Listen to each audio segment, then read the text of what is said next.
वाह भगवान, अच्छी मित्रता आपने निभाई है। मैं जो कहा रघुवीर कृपाला, बंधु न होए मोर यह काला। मैंने आपसे पहले ही कहा था कि वो मेरा भाई नहीं है, मेरा शत्रु है, मेरा काल है। प्रभु, आपने उसके सामने मुझे भेज दिया। अरे बहुत ज्यादा मारा है प्रभु। हे राम, तुम्हारे कहने से ये झगड़ा मोल लिया मैंने। है काल समान बाली भ्रात, उसका बल तोड़ लिया मैंने। हे राम, तुम्हारी आज्ञा से मेरे बाजू लड़ते ही रहे, आप खड़े खड़े तकते ही रहे और मुख के घूंसे मुझ पर पड़ते ही रहे। अरे बहुत दर्द हो रहा है।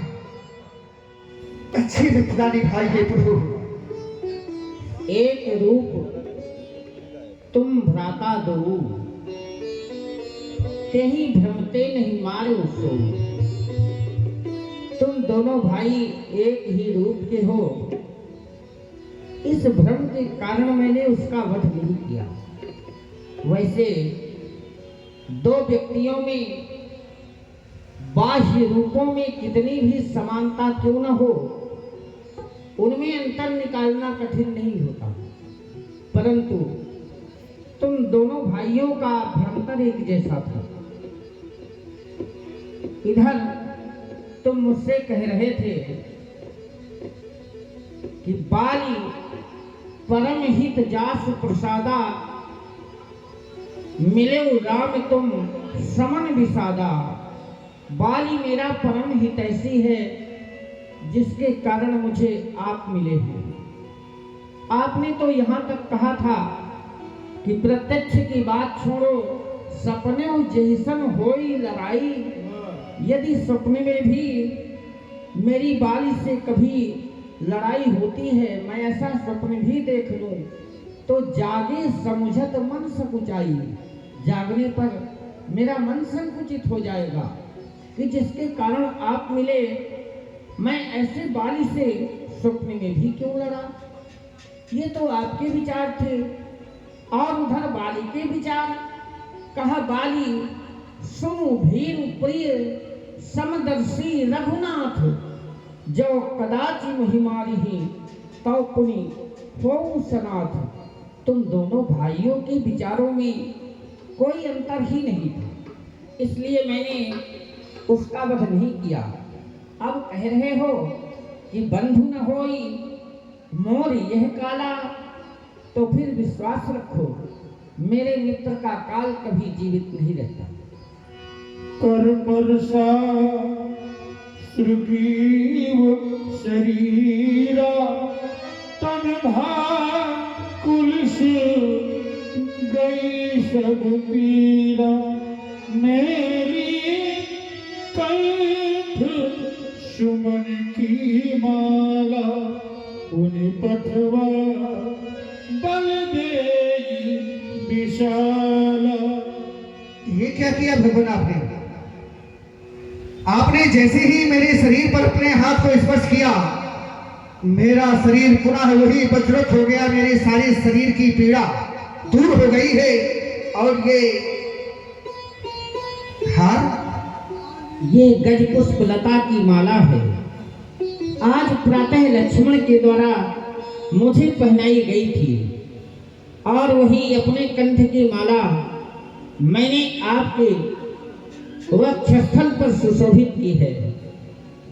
प्रभु, ये शोभा के लिए नहीं है, बल्कि ये मेरे कंठ की माला मेरे बाण के लिए पहचान है। जब तुम दोनों भाइयों में युद्ध होता है, तुम दोनों में विशेष अंतर नहीं होता। जिसके कंठ में मेरी यह माला होगी, मेरा बाण उसको क्षति नहीं पहुंचाएगा।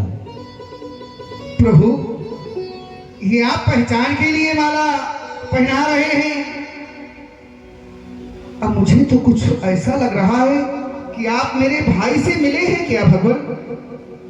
क्योंकि जब किसी के अंदर किसी के प्रति प्रसोद की भावना जागृत हो, तो उससे पहले मित्रता का संबंध स्थापित कर लो और तुम्हारे प्रसोच की भावना बड़ी आसानी से तुम्हारी इच्छा की पूर्ति हो जाएगी। आपने ये माला जो पहनाया है, मुझे कुछ ऐसा लग रहा है कि आज मेरा अंतिम समय आ गया क्या? क्योंकि मैंने देखा है और सुना भी है कि जब किसी की बलि दी जाती है उसे बहुत प्रकार से सजाया जाता है, नाना प्रकार के फूलों और इत्रों से अलंकृत किया जाता है। कहीं आज भगवान मेरी बलि तो नहीं? क्या वानर राज, पता नहीं कहाँ कहाँ अपना ध्यान ले जाते हैं।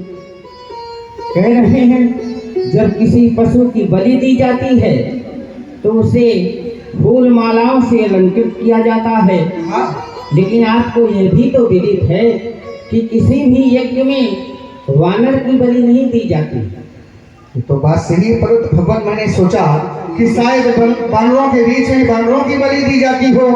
यहाँ पर बानर ही बानर हैं। अब आप पुनः अपने ज्येष्ठ भ्राता से युद्ध के लिए प्रस्थान करें।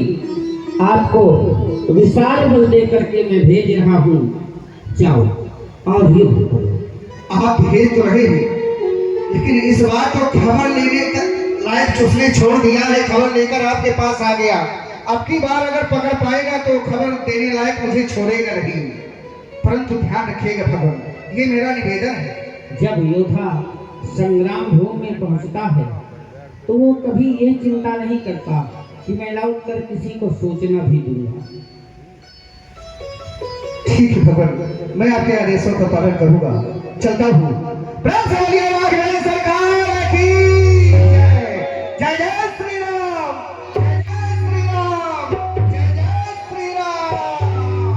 पुनि पठवा बल दे विशाला